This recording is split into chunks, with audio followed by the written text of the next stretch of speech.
수사반장의 수사반장 이종혁입니다. 매주 저를 안 보시면 좀 심심하시죠? 그렇죠?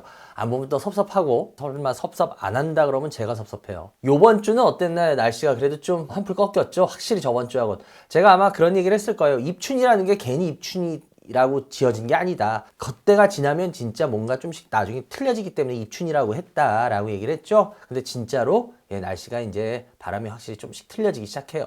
그러니까 하여튼 모든 거는 다 이유가 있고요. 확률 높은 건 다 그럴 만한 이유가 있는 겁니다. 저희도 뭐 쪽집게 이런 건 아니겠죠. 그렇죠. 그렇지만 대체적으로 제 경험이나 이런 걸 통해서 확률적으로 더 높은 쪽을 많이 이야기를 합니다. 그러면 물론 틀리는 부분도 있겠지만 대체적으로 맞는 부분이 훨씬 더 많을 거예요. 그렇게 되면 또 여러분들이 그만큼 제 경험을 통해서 여러분들이 더 좋은 기회를 많이 제공받을 수 있다라는 이야기도 되지 않을까요? 벌써 저희가 이제 수사반장 한 지가 이제 뭐 한 17, 8회? 이제 뭐 이렇게 나가고 있어요. 그런데 그러다 보니까 이제 앞쪽에서 했던 것들 예측해드렸던 거라고 해야겠죠. 근데 그런 것들이 지금 상당히 시장의 현실로 많이 나타나기 시작하고 있다는 건 알고 계시죠? 여러분들한테 제가 그만큼 많이 기회를 드리려고 해도요. 여러분들이 열심히 봐주시고 좀 절 믿고 좋아해 주시고 구독, 좋아요도 눌러주시고 해야 되는데 다른 사람들 거 열심히 보면서 제 거 잘 안 보면서 기회 다 날려먹고 기회 놓치고 나서 또 기회 달라 그러시면 제가 기회 못 드려요. 그거는 저는 솔직히 그게 좀 많이 안타까워요. 뭐냐, 늦게 보시면 늦게 보실수록 지금 보고 계신 여러분들한테 드릴 수 있는 기회는 적어질 거예요. 말 그대로 진짜 공짜로 받는 기회인데 조금이라도 더 여러분들한테 도움될 수 있는 기회 받으시면 좋잖아요. 열심히 보시면서 메일 주소로도 메일 많이 보내주시고, 왜냐면 여러분들의 종목들이 어떤 게 여러분들이 되게 많이 궁금해하는지 그거에 따라서 제가 거기에 맞춰서 수사반장 종목들을 뽑다 보니까 많이 메일을 보내주실수록 그만큼 여러분들한테 결국 그게 이득이 되는 겁니다. 메일 많이 보내주시기 바랍니다. 아시겠죠? 그럼 이제 오늘 첫 번째 종목부터 한번 시작을 해보겠습니다. 그래, 오늘 첫 번째 종목 과연 어떤 게 오늘 뽑혔을까요?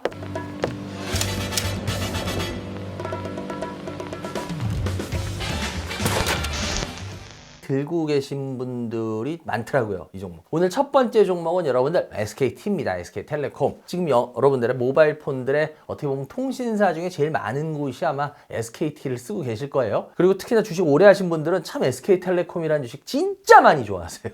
뭐 우리나라의 아주 대표적인 통신기업이잖아요. SK텔레콤이라는 회사가 생긴 게 여러분들 몇 년도에 생긴지는 아세요? 1984년도에 생겼어요. 이 회사가. 생겼을 때 이름이 여러분들 아마 알고 계신 분도 있고 나지 않는 분도 있을 텐데요. 한국통신인데, 한국통신. 이게 어디가 한국통신이에요? 그죠? KT가 한국통신이잖아요, 워낙. 한국통신 유선 쪽을 많이 한다라고 한다면 얘네들은 무선 쪽 하는 게 필요했어요. 그래서 얘네들은 이름이 한국이동통신이라는 회사로 생기죠. 이 회사가 여러분들 94년도에 지금 SK, 그 당시엔 선경이었죠, 선경. 지금 SK한테로 넘어갑니다. 그러고 나서 여러분들 지금 SKT, 우리가 SKT 그러잖아요. SK텔레콤이란 지금의 사명은 97년도에 이제 사명이 변경되면서 지금까지 오고 있는 회사예요. 주식시장에선 그렇게 적지 않은 역사입니다. 뭐 외국은 훨씬 더 긴 역사들의 주식들이 많지만 우리나라는 그렇지는 않잖아요. 그죠? 그래서 이 정도만 돼도 우리나라 주식시장에서 역사가 꽤 오래된 주식으로 지금 들어가고 있는 대표적인 통신회사죠. 이 회사가 어떻게 매출이 구성되어 있냐 보면 되게 쉬워요. 제가 아까도 뭐라 그랬어요. 그러니까 무선 쪽, 요쪽 하는 데가 한국이동통신.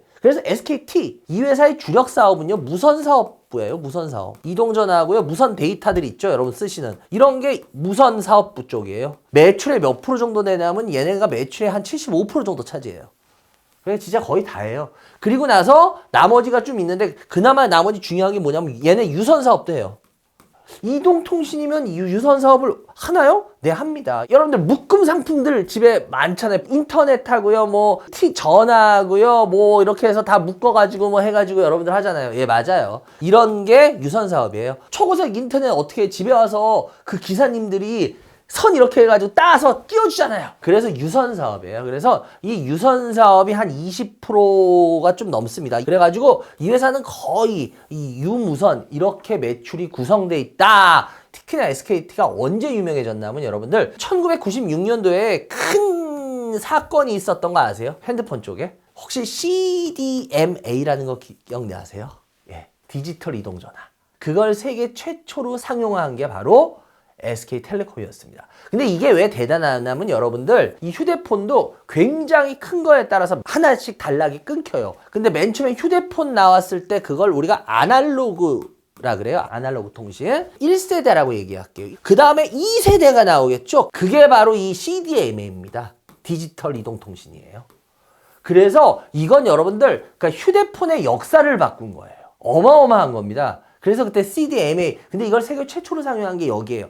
그러면 여러분들 3세대가 뭔지 아세요? 3세대? 그러니까 이게 여러분들 얼마나 대단한 건지 제가 그걸 강조하기 위해 말씀드려요. 여러분들 쓰는 그 모바일 있잖아요. 인터넷 검색하고 지금 우리 쓰고 있는 그런 식 있잖아요. 모바일 그런 거. 그게 바로 3세대예요. 그렇게 따진다면 2세대라는 건 핸드폰의 역사를 확확 바꾸는 아주 중요한 단락이 있는데 그 단락이 1996년도에 시작됐죠. 그걸 세계 최초로 상용한 겁니다. 그리고 얘네 같은 경우에 여러분들 2018년도였죠. 세계 최초로 5G 상용한 거 아시죠? 근데 문제는 뭐냐면 5G 상용화는 솔직히 말해서 CDMA 상용화하고는 이거는 차원이 좀 많이 틀려요. CDMA는 진짜로 휴대폰의 그 역사를 바꿔버리는 거예요. 근데 5G는 여러분 솔직히 지금 쓰지만 2018년도에 여러분 5G 누가 먼저 뭐 상용한다 뭐 한다 해가지고 뭐 말이 되게 많았어요. 그런데 얘네가 먼저 하긴 했지만 이게 큰 의미가 있었나요? 5G 어마어마하게 무슨 뭐 엄청날 것 같았잖아요. 근데 어때요? 5G 때문에 여러분들 진짜 어마어마한 뭐 획기적인 거 됐어요? 아니었잖아. 요금만 올렸잖아요. 5G로. 얼마나 뉴스에서 많이들 때렸어요. 이 5G가 너무 안 돼서 5G가 안 되면 왜 5G라며? 예, 5G가 안 돼가지고 하도. 5G가 말은 되게 거창했는데 그렇게 뭐 엄청난 성공한 사업은 저는 아니라고 봐요. SKT를 얘기하면 항상 이동통신 여러분들 아시죠? 맨날 뉴스 나온 게 뭐예요? 시장 점유율 싸움이었잖아요. 그래서 이거 가지고 맨날 서로 막 엎치락 뒤치락하고 그냥 싸우고 왔는데 뭐 5, 3, 2 이런 식이었어요. 전에는. 뭐냐 SK가 5, KT가 3, LGU 플러스가 2 보통은 이 5, 3, 2의 공식이었어요. 그런데 지금은 이제 그렇게 많이 바뀌어 있어요. 지금은 SKT가 몇 프로냐면요 39% 정도 된다 그래요. KT가 몇 프로냐 21%. 그리고 LGU 플러스가 몇 프로냐 약 20%라 그래요. 여러분들 알뜰폰들 혹시 많이 안 쓰세요? 전 알뜰폰 써요. 알뜰폰이 18%예요. 네. 이걸 좀 이해하셔야지 SKT에 대해서 여러분들이 진짜 더 좋게 볼 건지 말 건지에 대한 가닥을 잡을 수가 있습니다. 예전에는요 공식이 532였어요. 무조건 SKT가 절반을 차지하고 나머지를 KT하고 LGU 플러스가 박터지게 싸우는 구조였거든요.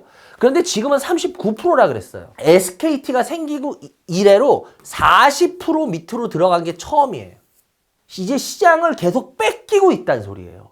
이 회사에 맨 처음에 생겼을 때 84년도에 이름이 뭐였다고? 한국이동통신이야. 이동전화 이쪽에 관련된 거야.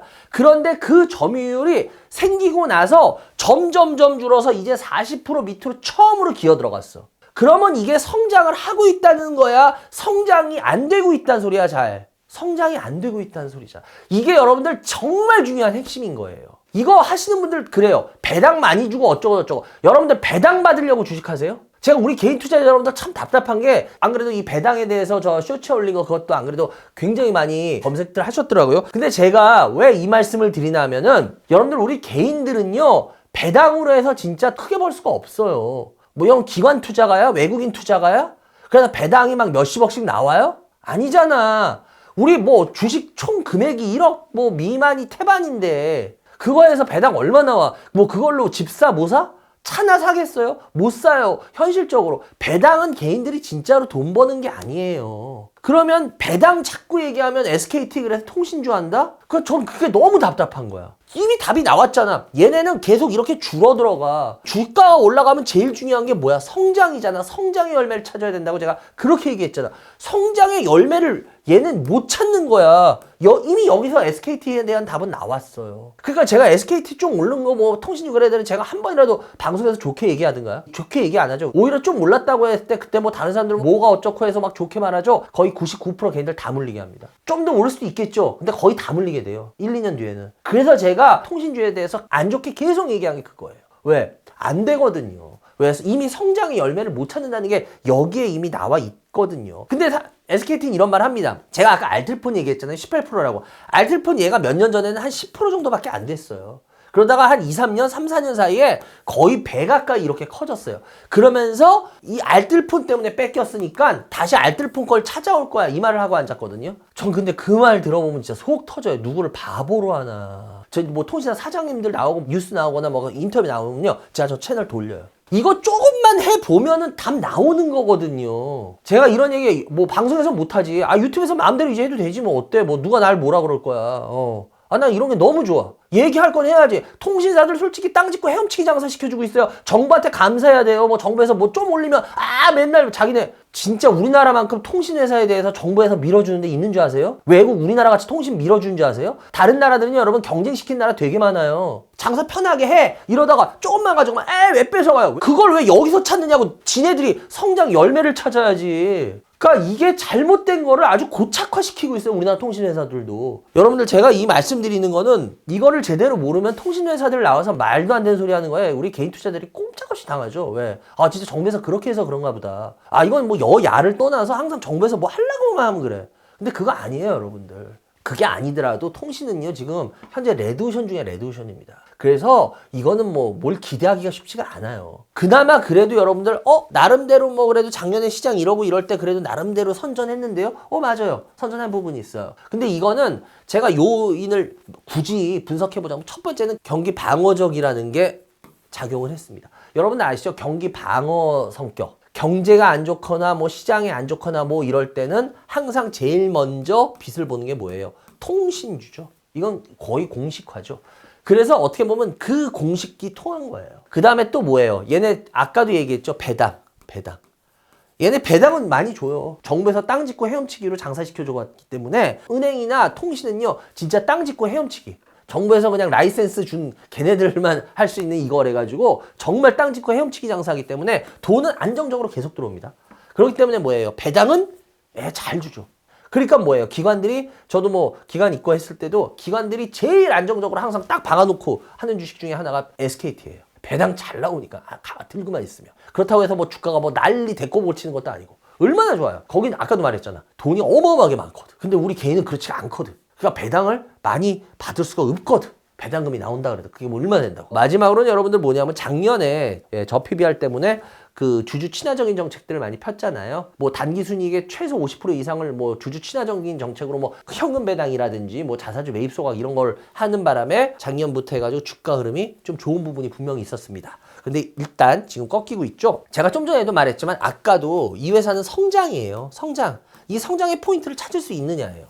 그러니까 저도 지금까지는 SKT에 대해서 되게 안 좋게 얘기했는데, 만약에 이걸 성공한다 그러면 저도 SKT에 대해서 그때부터는 좋게 얘기할 거예요. 얘네가 성장을 뭐에서 찾겠다 그랬어요? AI에 찾겠다 그랬죠.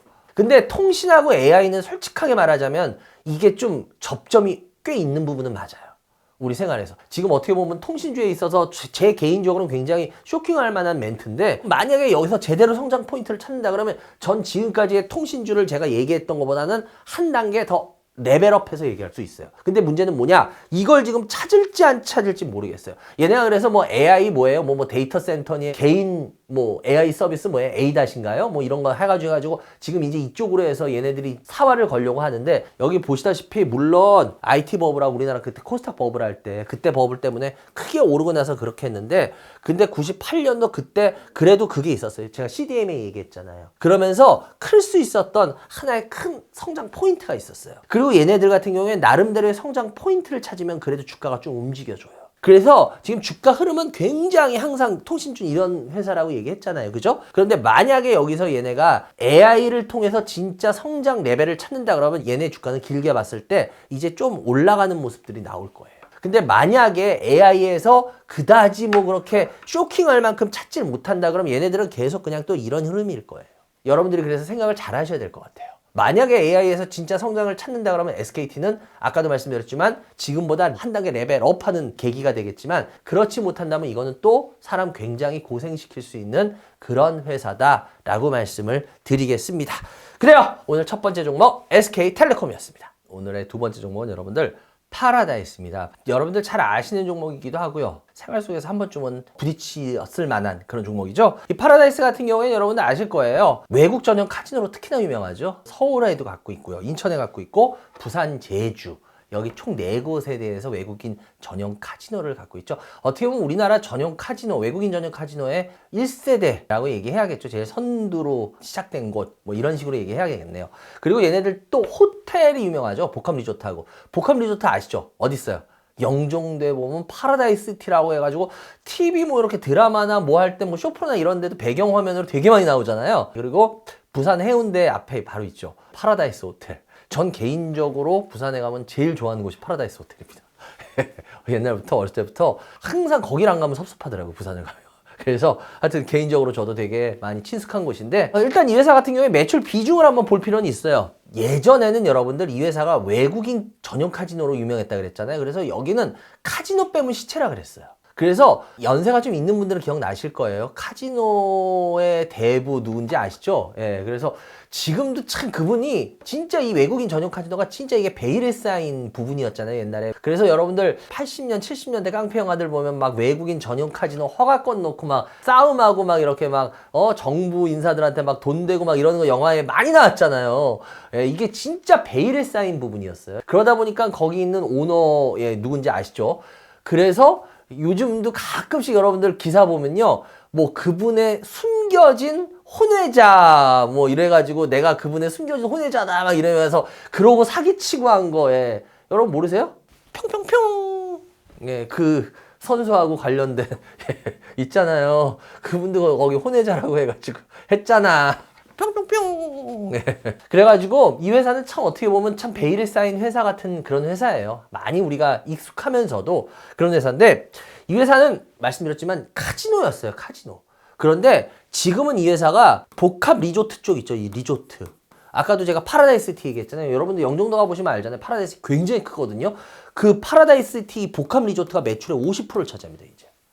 예전에는 여러분들 거의 이거는 그냥 전용 카지노가 매출 다였어요. 부산 파라다이스 호텔이 조금이었고. 그런데 지금은 저도 이게 과연 파라다이스 시티가 이 정도로 커질까라고 했는데 진짜 커지더라고요. 와, 이건 진짜 대단해요. 그리고 오히려 카지노가 지금 매출의 한 35% 정도밖에 안 돼요. 이건 굉장히 파라다이스를 오랫동안 이렇게 추적 관찰하거나 이랬던 분이라면 아마 저하고 같은 생각을 할 거예요. 과연 이 카지노를 벗어날 수 있을까라고 했는데 매출에선 벗어났어요. 그리고 호텔 쪽이 아까 말했지만 그 부산 파라다이스 호텔 쪽이 한 10% 정도 약간 남짓 넘게. 그래서 이 회사 같은 경우에 이제는 외국인 전용 카지노보다는 실은 이 파라다이스 시티 복합 리조트 이쪽 부분이 더 커져 있는 회사예요. 근데 문제는 뭐냐면은 아직도 여기에 지금 거의 다 포인트들이 맞춰져 있다는 거예요. 그러니까 제가 오늘 솔직히 이걸 상담하면서 얘기하고 싶은 것 중에 하나가 이거예요. 뭐 저도 그 전에 상담을 많이 할 때 작년 뭐 재작년이나 뭐 이럴 때 할 때 보면 저도 카지노 쪽에 많이 포인트를 맞출 수밖에 없었어요. 그때만 해도 카지노 매출이 좀 어느 정도 지금보다 더 컸는데 이제는 복합 리조트가 굉장히 빨리 성장을 했어요. 그러다 보니까 솔직하게 파라다이스를 얘기하면서 이쪽에 대한 부분은 많이 반영들 안 시킵니다. 지금 뭐 나온 글들이나 레포트나 여러분들 한번 다 거의 다 보세요. 다 카지노에 맞춰져 있어요. 이게 카지노를 벗어날 수는 없지만 그렇다고 해서 카지노가 옛날엔 제가 얘기했잖아요. 진짜 뭐 80, 90%였어요. 그러니까 카지노에 맞춰서 얘기만 해도 무방했어요. 근데 이제는 매출에서 복합 리조트가 더 많이 차지한다는 거야. 그런데 아직도 8, 90의 카지노 마인드로 이 파라다이스를 보는 게 맞겠냐라는 거야. 기본적으로 파라다이스가 외국인 전용 카지노니 이런 것들을 해가지고 얘네들이 굉장히 어떻게 보면 안정적인 사업을 합니다. 안정적인 사업을 하지만 얘네들이 큰 성장을 기대하기가 어려웠어요. 왜냐? 외국인 전용 카지노였으니까 여러분 한번 생각해 보세요. 외국인 전용 카지노 여러분들 뭐 열고 싶다가 아무 데나 열어? 외국인 전용 카지노 여러분들 정부에서 아시잖아요. 제가 아까 영화 얘기했잖아. 그러니까 막 정부에서 허가 줘야 된다고. 근데 허가 함부로 줘? 안 주잖아. 그래서 이거 허가 따기 하늘의 별이잖아요. 그래서 외국인 전용 카지노를 막 그렇게 할 수가 없기 때문에 성장이라는 건 쉽지가 않았어요.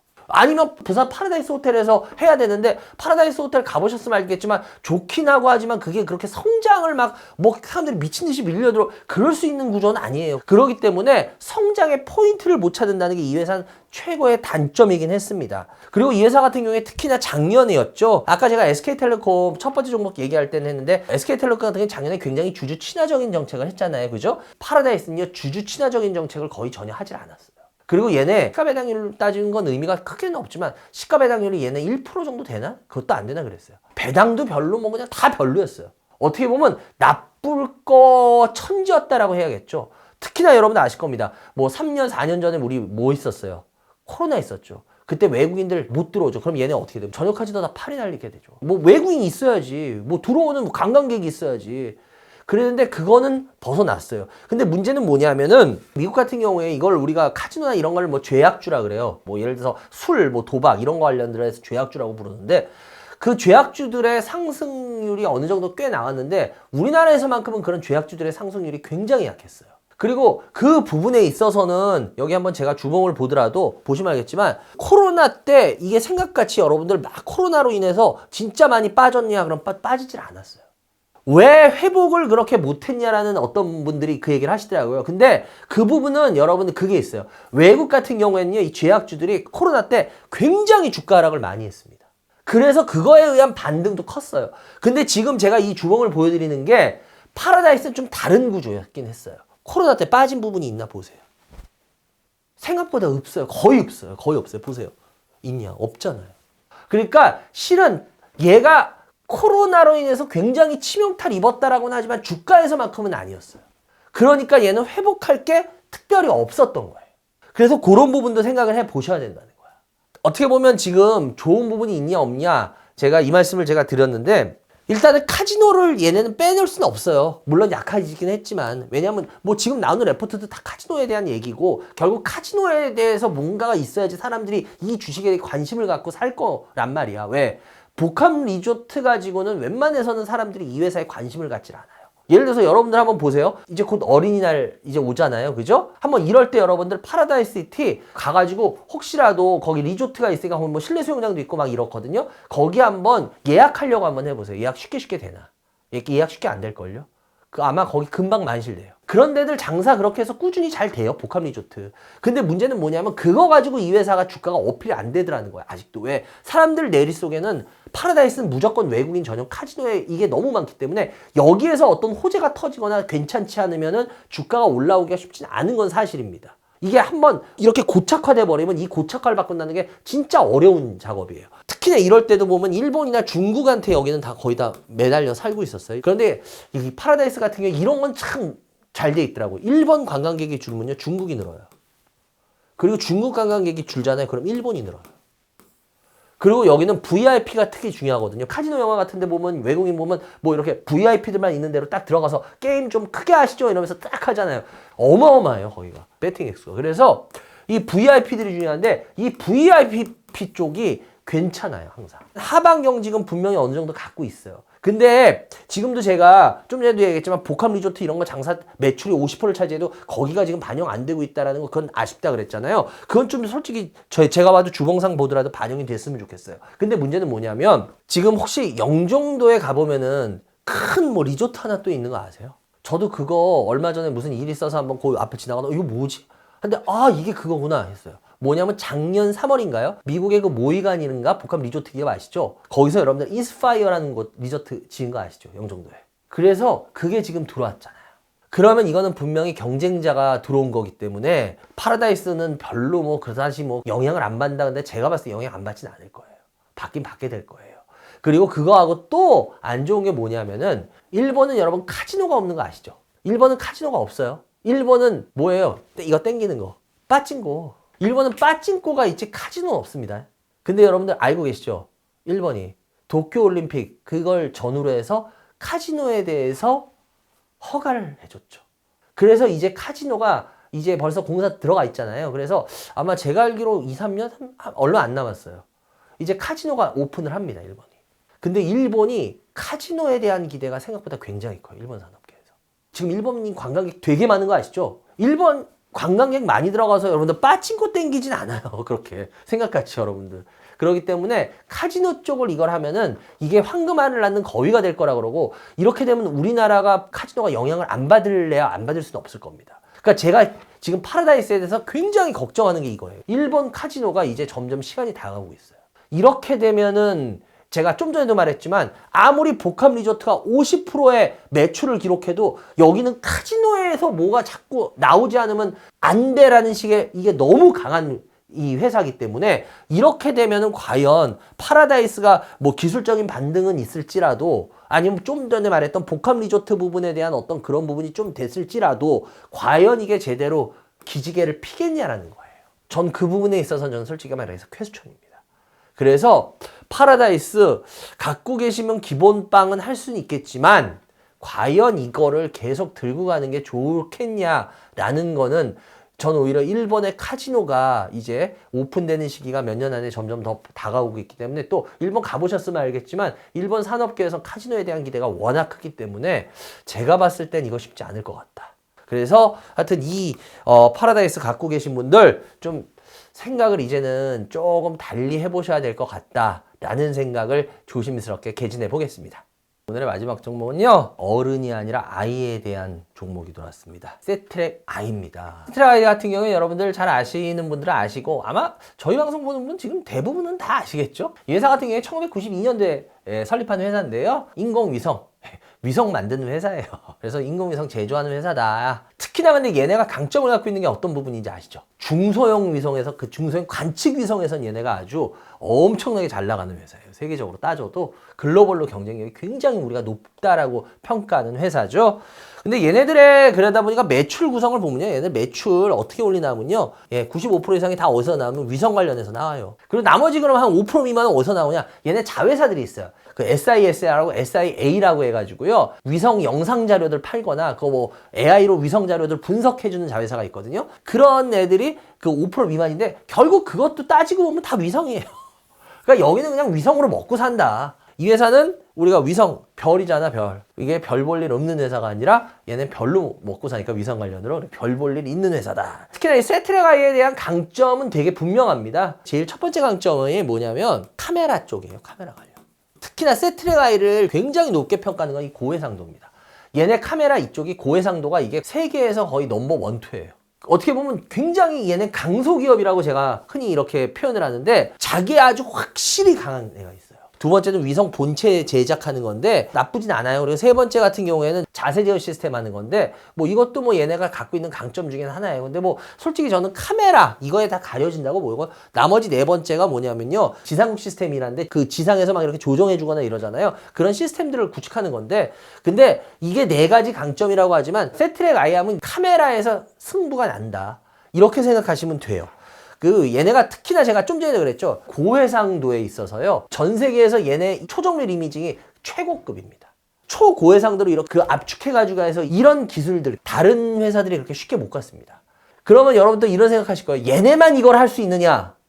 그건 아니에요. 미국에서도 이걸 할 수 있는 회사들은 있어요. 근데 몇 회사 안 돼요, 거의. 특히나 미국 같은 회사들은 얘네보다 비용이 어떻게 되겠어요? 싸겠어요? 올라가겠어요? 당연히 비용이 올라가겠지.